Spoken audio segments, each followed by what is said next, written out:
very good person, but you don't want to get on the wrong side of it. He says he's OCD. I don't think he's OCD. आपके fears क्या कर रहे हैं generally? Normal ऐसे ही मतलब कुछ चीज़ों पे है but बोल नहीं सकते on camera. So let's say waking up 5 a.m. in the morning. Just So I do.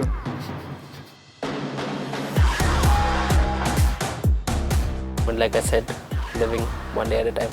Yeah, that's the line I'll be framing. But how big of a difference it is in terms of nutrition, sleep, body composition? बहुत मुश्किल. Hey Patrick, Karun, Vipraj, Michelle, great to have you here. Super awesome. I saw one of your interviews about overall wellness 2 years back where you stated about this. 99% of the cricketers I've worked with, what you see off the field is generally what you get on the field. If someone has their personal life in order, if someone's well organised, if someone has stable, solid relationships outside of cricket, it generally translates into sustained high performance, generally translates into, avoidance of things like burnout, very large dips, ups and downs in form. There are a few notable exceptions, but in the vast majority of cases, like I said, having your life in order off the field, I think it enhances your outcomes when you're on the field. A nutritionist, dietitians, and all make a very rigid protocol. I think you have a different view towards that. Yeah, I think, let's call it the prescription of diet in and around sport, in and around cricket, needs to be quite agile. You're coming into these months, March, April, May, June. Right. Especially in the south of the country and particularly around coastal regions where temperatures are high, humidity is very high. You are expending a lot of energy when you are playing a game of T20 cricket. In general, I look at a lot of the plans that I see, players prescribe with from a nutritional perspective, and I just say, you're not eating enough. There is a bit of a fad, and I'm not saying it happens in this group, amongst players to try and keep, trim by not eating a lot of carbohydrate through tournaments and sometimes on match day. I think that can be a very, very dangerous thing personally.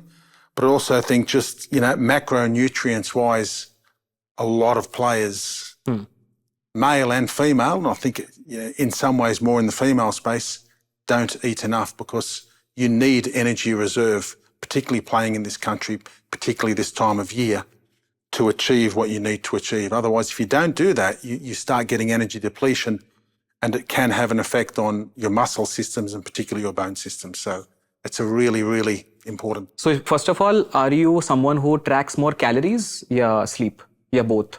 I think what's more important for me is the sleep. Is the sleep? Why is that? Because I think the better you sleep, the better you feel when you wake up and you recover faster. Just tell me more about better sleep. Or what is that? Length of sleep and quality of sleep. I don't know how I can explain that. I think Patrick can. I think you've explained it well. But yeah, I think where Whoop helps is, I think it's given me certain data where it says basically, for example, if I eat something that I'm not supposed to be eating, and it shows me a different kind of recovery the next day. And then if I eat well and if I sleep well, stuff like that, it shows me a better recovery rate. So it kind of gives me an idea of what to eat and what I should not be eating. So it's pretty simple and basic, I would say. And Michelle, you are also following the same. You're also tracking your sleep and food as well? Not my food. I'm a bit OCD in liking to see the data. I don't like gaps in data around my activity more so than anything. My sleep is a big part of it.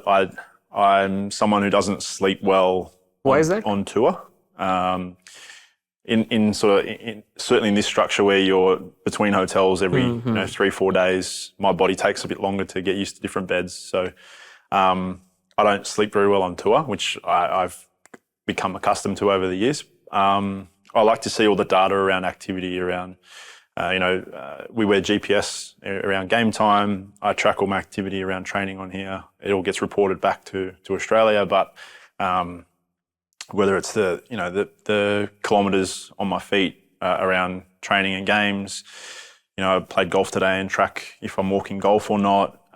So I like to see all the data there, and then I'll sift through things that I feel are important to my prep or my recovery and stuff. I don't like to see it all. I like to have it all there on hand if I want to pick apart my run-up speeds or how busy I've been through a week. But yeah, I don't like having the gaps, so I like to have it all. Interesting. And you check data manually. Yeah, you have you are using some AI, you are using some assistant or something? Not AI. We will look at GPS data and other tracking data that will come through automatically into the platforms that we use anyway. We will collaborate closely with the people that look after him in Australia, who I work closely with 9 months of the year anyway. So it's easy for me. He says he's OCD. I don't think he's OCD. I think he's doing the right thing, and I think, you know, one of the reasons he's 35 going on 25 and he's got 300 plus test wickets is because he does these things. And, you know, a lot of people say, you know, a lot of people don't like collecting their own data. A lot of people aren't diligent with... They should, right? Looking at... I think it's important, you know. And normal people as well? Well, you know, knowledge is power, okay? You know, if you have some data and, you know, things start happening in and around performance or injury or fatigue, and you have data you can go back to and observe trends, then you can make some interventions and some changes. And if there are certain things you change based on the data, you'll know what works for you. What works for you doesn't work for everyone. Now imagine this year, we are very, very close to crack a personal assistant, which everyone might have, which can track all of the things, as you said, sleep, food, nutrition and everything, and can give you real-time feedback, what should be done, what not should be done, what to eat, what not to eat. Do you think you will ever install that app? Let's say if there was an app. For me personally, I would install it because I'll be very interested to see what it's got to say. Just to see what is happening. See what it's got to say and, you know, how similar or different it is to what I would do anyway. Right. App? Little bit of curiosity and then to see how it works, and if it can help me, then so be it. Second, will you trust whatever it tells you? That's a really good question. I'm very skeptical about anything that I read and see anyway. That's my nature. I've always been that way when it comes to things around science, things around sports science, things around sports medicine. It's just, and a lot of my colleagues would be exactly the same, and some of them I know would be much tougher than me as well. How's your nutrition demand looking like? I've got the mindset of, you know, life in balance in terms of my, you know, my nutrition, my switching off from cricket and that sort of side of life. I mean, my nutrition-based stuff is, Pat's right, I probably have to, I'm a pretty poor fueler around cricket. I don't really have an appetite around bowling, so I have to try and force myself to eat or consume calories to obviously off-put the deficit that I have, whether it be a day in the field or the demands of bowling. So I tend to get that intake in probably of an evening or after play, so I have to force myself during a day's play. Whereas T20 cricket's a bit different. It's obviously less time out in the middle. I can fuel before, I can have gels and you know. Gels are basically the thing that you take while doing the marathon packets and all, right? Yeah. They are what? They are just carbs or what are they? Yeah. Just carbs. Than carbs, yes. Why do you take? No, it's just a very, very, it's almost like a sugar hit basically. It's just a really fast energy source that's, you know, it's a source that's converted quickly into energy that you can use straight away, basically. And it works. And everyone takes, so all Indian players? Oh, not everyone Depends, uses it, yeah. but a lot of players use it. Okay. Even if it's a shorter span, you still try to maintain that? Yeah, again, it's my philosophy is definitely a life in balance. When I'm at home, I'm probably more disciplined when I'm at home because of obviously different types of snacking in this tournament per se. We're a lot of times in hotels where your food intake's going to be very different to what it would look like if I had 4 weeks at home, where my snacking and my nutrition outside of, you know, I'm not having to have full meals in hotels or eating at restaurants. So I like to, you know, I've got a lot more resource on hand at home, and my meals will look different. Likewise, my output would be different because I'm not playing, you know, every third day, or my training block will look different as well. So I don't think, personally, I'm not like strict on this way every week or this way every day, and then just adjust with how my schedule looks, I guess. How much is it similar for you? Is it fully same या आप एक अलग type के?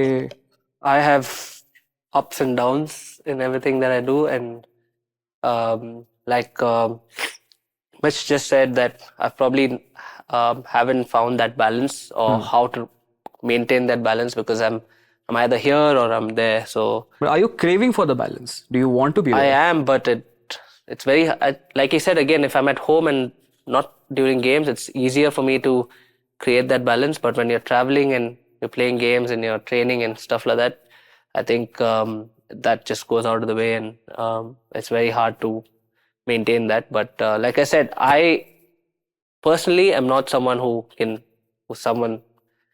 who's been able to, at least so far, to maintain that balance. Do you find the times?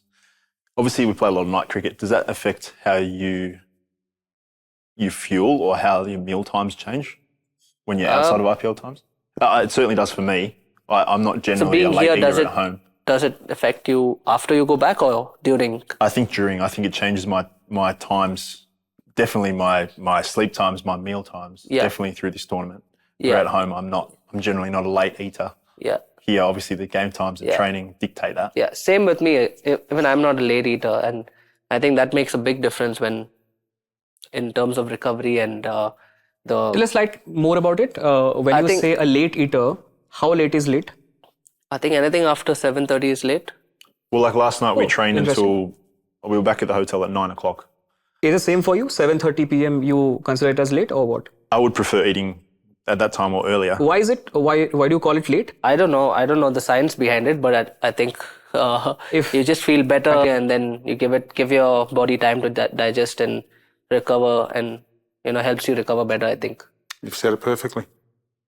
So what's the science behind it? Just curious to understand. So 7:30, let's say. Oh, jeez. Good job. There's a lot of dispute about, you've deflected that beautifully. There's a lot of dispute about the science. I don't think the science is fully settled on it. Okay. I don't think the science is settled at all. But I think, as Karun's talking about and Mitchell's talking about, I think there has to be a balance as well. If you've played a high-intensity game of T20 cricket, you've had a high-intensity training session, if that game finishes at 10:30 or 11, and you get back to and you haven't eaten yet, you get to back to your hotel 11:30, 12 o'clock, I would be saying to players, you're going to have to do some fueling here. You're going to have a meal that has some protein, some carb in it, and make sure you get a lot of fluid intake before you go to sleep. Now, that may not agree with what the science says about putting weight on or maintaining a certain body composition, but in my mind, that is one of the essential things that you need to do to recover and be ready for your next game, because Which is equal protein and equal carb. You were well, I saying. wouldn't say no? equal. A lot of people talk about 1/3 protein. Yeah, because I have 2/3 heard carb. high protein, low carb as well. Yeah, there's lots of ways you can unpack it, I think. And I think a lot of it depends on the type of athlete you are as well. But, for me, that almost goes against what some science says around maintaining body composition, etc. Right. But, at the end of the day, they've got to travel next day. And a lot of the time there'll be a training session the day after travel, and then there'll be another game the day after that. So, for me, recovery is about sleep. It's hard to put an exact number on it, but, a lot of pundits will talk about 80% of your recovery being around sleep, and, 10 to 12 or 15% being around post-match meal, and the rest of it being around, massage, ice bath, swimming, all those sorts of things. But all those things do make a difference. आपका last कब है? Sir Both are saying 7:30 p.m. मतलब मेरे ख्याल से मुझे जो लगता है कि वो इतना ज़्यादा मेरे लिए ज़रूरी नहीं है, क्योंकि मैं नहीं सोचता कि 7:30 या मतलब that's science, okay, that's fine, but मुझे लगता है कि depends on what you thinking. मतलब आप क्या बेसिकली सोच रहे हो अपनी फिटनेस के बारे में, वो ज़्यादा इंपॉर्टेंट है. अगर आप ये सोच रहे हो 7:30 इज़ अ लास्ट मील, सो मैं ठीक रहूँगा, ऐसा रहूँगा, दैट इज़ नॉट फाइन ना, कि ऐसा नहीं भी होता है बहुत बार. तो मेरे ख्याल से लेट ईटर बहुत ज़्यादा नहीं कह सकते, बट 8, 9, 10 इवन अगर आप गेम्स खेल रहे हो या प्रैक्टिस सेशंस आ रहे हो, आप 7:30 नहीं खा सकते, कोई चांस ही नहीं है उस टाइम पे, जब तक आपका फ्री टाइम नहीं है. बट आप भी 10 से पहले ही रैप कर ले रहे हो. हाँ, मतलब 10 से पहले इज ओके. अगर गेम्स हैं या प्रैक्टिस सेशंस लेट हैं तो फिर 10 के बाद कर सकते हैं, But 10 tak is fine for me. I want to understand your POV on sustainability, which is longevity of your own life. Are you all folks optimizing for playing for a longer period of time or living a longer life? Aapka view, how is your view like towards that? I'm living one day at a time, at least. Okay, so you are that person. Yeah. What about you? हाँ अभी तो सिर्फ game को लेके ही है, not a live longer. So you want to वैसा play you want to have a longer career. Yeah, I For want. example, so your longevity definition is how long of a career I can have in cricket. What's for you? That's not even factored into my thought I think- process. But I was in the cricket program when I was 17 and I'm 35 now. So mine has been, I've nearly been a 12-month of the year cricketer for a long time. So it's purely on, my body for cricket or my body for, feeling healthy, not so much to prolong life, but I've always had a focus, or there's always been some cricket coming up. So it's like, how do I prepare for that? Or how do I get my body in the best shape for that? When I retire, then that's the rest of my life. Then my focus will change. But whilst I'm still playing cricket, it's, how can I, for these next, 6 weeks, how am I going to prepare my body to perform at the best for Delhi? And then after that, it's for Australia. And then when I retire, it's how am I going to stay healthy for, my family, maybe my kids coming forward or whatever it may be. So I think, life's perspective changes along the road. I'm not going to sit here and go, I'm doing this to prolong my life. Maybe my bowling life, but that's as far as it goes. And is wealth planning a bigger part of all of these things? Like, do you plan for a long term? How do I preserve my wealth? What will happen after 15 years, 10 years? Do you think from that POV? I plan around what I'm leaving for my children, not planning for myself on that. So that's my mindset. So you believe in legacy? 100%. In everything I do, I believe in legacy. You believe in legacy as well? Yeah, but again, I think I haven't thought about such things yet. There will be a time when I'll need to think and do stuff accordingly. Not too many differences between let's say the people or the cricketers or the players from India and from the outside world, but how big of a difference it is in terms of nutrition, sleep, body composition, how much of a difference it is from a planning POV? Do you plan differently because of origin, and how much of a difference it is there? It's a really good question. It depends what you're planning for. Are you planning for improving someone's fitness? Are you planning for prevention of injury? Are you planning for high performance? You can answer that question. So you will first do let's go step by step for an example. So for me, my bread and butter when I'm here is around prevention management of injury. Prevention management. Of injury. So, when you're looking at that, you need to look at several things. One, a player's, let's call it chronological age, how old they are. Secondly, what we call their maturational age. So how well developed you think they are physically, whether they're skeletally mature. How do you calculate that age? Not sure I should say this on camera. Don't give me the equation formula. There's no equation or formula as such. Okay. So there is a tool where you can just feed there are something? Several tools, yeah. There are certain There tools. are several tools around, it's not so much for this group of players, for some of our younger players, but there are several tools around how far through puberty some players have gone through.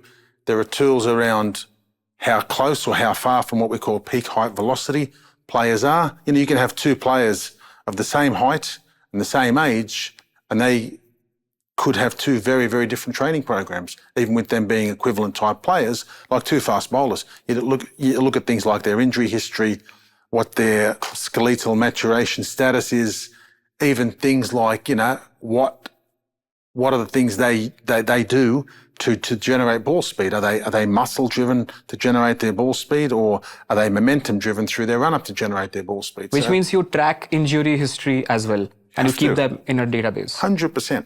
100%. All of that information you need. And if you don't have it in a database, when you come along, you ask your players and get a very, very good understanding. So, for a lot of these players and in these tournaments, one of the keys is to have the ability to relate to and talk to the people that look after them the rest of the year. I think that is really, really important to understand, what they've done in the lead up to the tournament, what injuries they've had in the lead up to the tournament, what type of training they've done in the lead up to the tournament. All those things, it's not an algorithm or an equation, but all of those things certainly shape how you plan their training, their loading, their injury prevention strategies. I And do. proteins, you all feel everyone should take? Every normal person? What's your no? I'm not going to sit here and say that people should take them. Obviously, there's different, like Pat said, there's different bodies, there's different stages of where Life. people are at. Everything has to be reported, batch tested, approved. So there's certainly things that would probably help me that I can't take. We have very strict, stringent drug testing procedures. And for me, there has to be a really high level, and it goes back to what I said earlier, of evidence that this substance, this supplement, will 100% help you. Of course, you can't guarantee what's in a lot of supplements as well. In a lot of prescription medicines. Because of the heavy metals and the ingredients that might come up? It's possibly that, but a lot of it's around, there is risk of contamination in the factories that these substances are made in, are manufactured in, And, and I'm not having a go at the person on the street, that's not an issue, but for these players, if you have an inadvertent positive drug test, it's a disaster. So for me, I look at risk versus reward. Everything we look at is very, very closely batched numbers, manufacturing dates, everything's really checked, and there's 4 or 5 databases, independent databases that you can verify things whether they're clean or not. But in general, I don't think there's enough evidence around the vast majority of supplements on the market at the moment that says to me that I could put my hand on my heart and say the average person on the street, or even the average athlete, amateur or professional or semi-professional, should be using a wide range of supplements. And I might get an abusive phone call tomorrow from several supplement companies, but you've got to say it how it is. You've got to tell the truth, and that's just how it is. What do you guys feel about water and air? How much of a bigger component that is? The air we intake? You're talking about the quality of the air? The quality of air. Jeez. I really like Delhi. I love the franchise, but I've spent time in Delhi in December and January. Bahut mushkil. It's hard. It's a hard place to be. It's a huge issue in not just India, but a lot of places in the world. I think it has a massive bearing on things. Yeah. But those things are not in your control, right? Like, No. if you have to play, you have to play. You might put air purifiers, but nothing else you can do, right? It's difficult. During those times, what happened? Your numbers that you get from the players, does it change a lot? Wellness numbers certainly did, and we had players who, increased incidences of, respiratory problems, shortness of breath, asthma, bronchitis type conditions. Yes. Just want to understand before we close is if you have to give that one specific piece of advice to anyone who simply wants to live a longer, healthier, wealthier, stable life. It's not going to be physical. It's not going to be physical? No. In this case, no. The world is crazy nowadays. This country has changed massively, and for the better, I think, but so many people are so busy, and it's so easy to become disconnected. For me, it's about enjoying the simple things in life, setting your expectations to have a really simple life where the most important things are the time you spend with your loved ones, the time you spend with your family. And then you look at the simple things that we spoke about, getting into good habits around food, getting into good habits around de-stressing, which he's very, very good at, After a test match or after a match when he's at home, you can't get him for 2 days, which is good. He switches off. He has the ability to do that.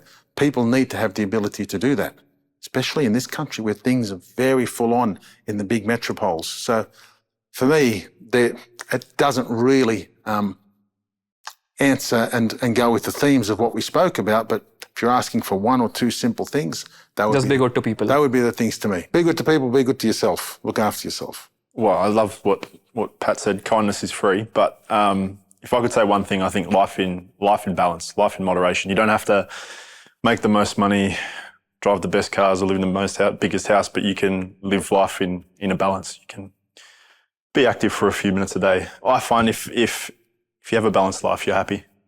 Thanks everyone for sharing your thought. Thanks so much for being candid in this conversation, for sharing your life experiences with us. And yeah, it was a great chat with you all. Thank you. Thank you.